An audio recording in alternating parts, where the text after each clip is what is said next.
Morning student, इस video में हम रस का दूसरा अंग पढ़ेंगे। जो हो रस का दूसरा अंग है विभाव। स्थायी भाव को जागृत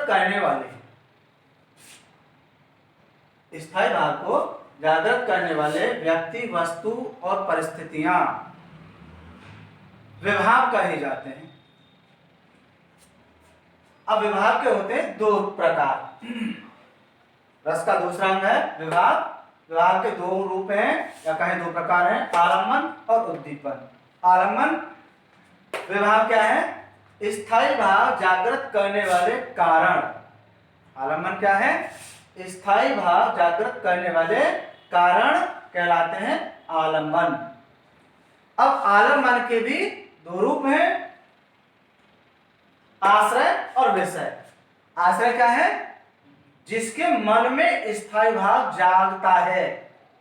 जिसके मन में स्थायी भाव जागता है वो होता है आश्रय। और विषय, स्थायी भाव जिस कारण से जागता है उसे कहते हैं विषय। जैसे आप इसको एक उदाहरण से लेते हैं।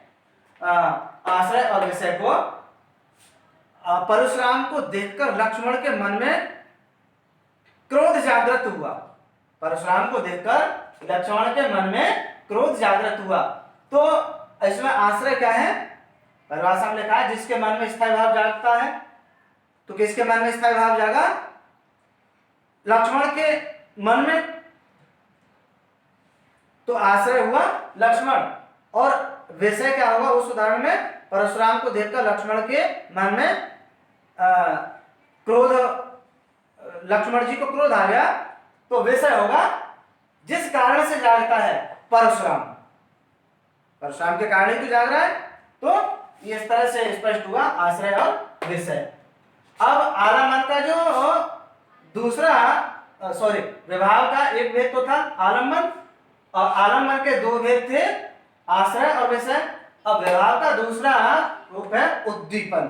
उद्दीपन माने उद्दीप करने वाले, तीव्र करने वाले, स्थायी भाव को तीव्र करने वाले कारण कहलाते हैं उद्दीपन। स्थायी भाव को तीव्र करने वाले कारण कहलाते हैं उद्दीपन।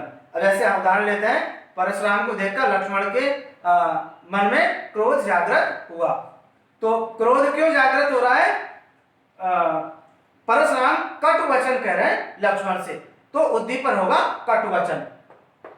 रस का तीसरा अंग है अनुभाव। अनुभाव आश्रय की चेष्टा कहलाती है। आश्रय की चेष्टा कहलाती है अनुभाव। और आश्रय क्या है? जिसके मन में स्थायी भाव जागता है। परशुराम को देखकर लक्ष्मण के मन में क्रोध जागृत हुआ। अब उस क्रोध के कारण जो लक्ष्मण को क्रोध आ रहा है, तो कांप रहे हैं, आंखें लाल कर रहे हैं इत्यादि, ये होगा अनुभाव। उसके बाद रस का चौथा अंग है संचारी भाव। नायक या नायिका के मन में जो भाव बार बार उत्पन्न होते रहते हैं और मिटते रहते हैं वो कहलाते हैं संचारी भाव।